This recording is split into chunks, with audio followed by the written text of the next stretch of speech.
सियाराम शरण गुप्ता जी की कहानी है काकी। उस दिन बड़े सवेरे शामू की नींद खुली तो उसने देखा कि घर भर में कोहराम मचा हुआ है।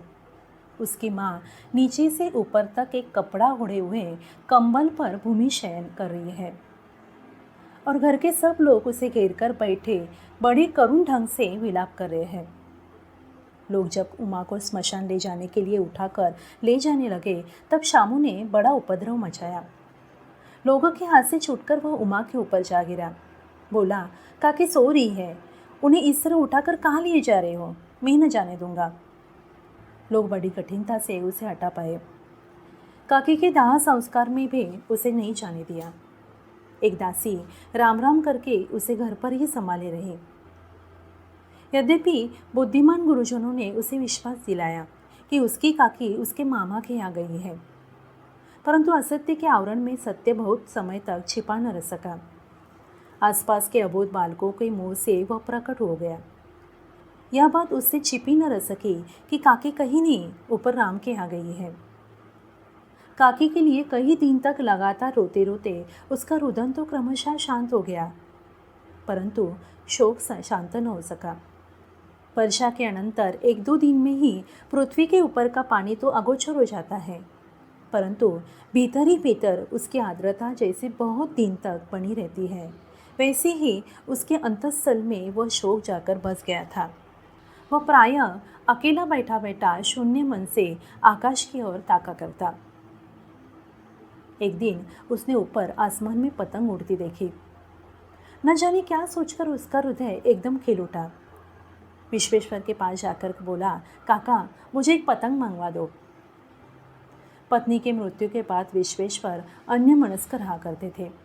अच्छा, मंगा दूंगा, कहकर वे उदास भाव से कहीं और चले गए। शामू पतंग के लिए बहुत उत्कंठित था। वह अपनी इच्छा किसी तरह रोक न सका। एक जगह खूंटी पर विश्वेश्वर का कोट टंगा हुआ था।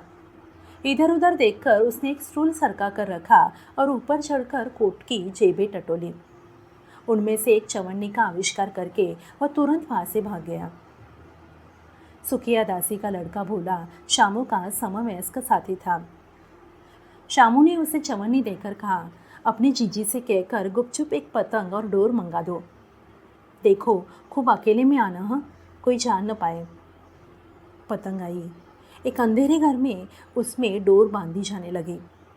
शामू ने धीरे से कहा, बोला, किसी से न कहो तो एक बात कहो। भोला ने सिर हिलाकर कहा, नहीं, मैं किसी से नहीं कहूँगा।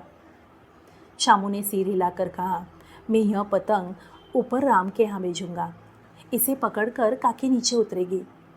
मैं लिखना नहीं जानता, नहीं तो इस पर उनका नाम लिख देता। भोला शामू से अधिक समझदार था। उसने कहा, बात तो बहुत अच्छी है, परंतु एक कठिनता है।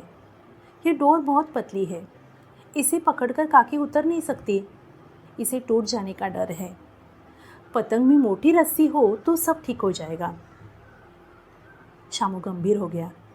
मतलब यह कि बात लाख रुपए की सुझाई गई है, परंतु कठिनता यह है कि मोटी रस्सी कैसे मंगाई जाए।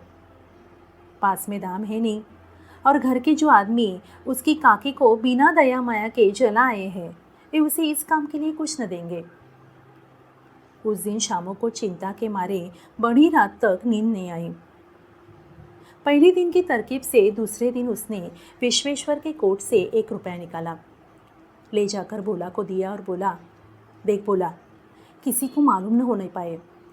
अच्छी अच्छी 2 रस्सियाँ मंगा दे, एक रस्सी ओछी पड़ेगी।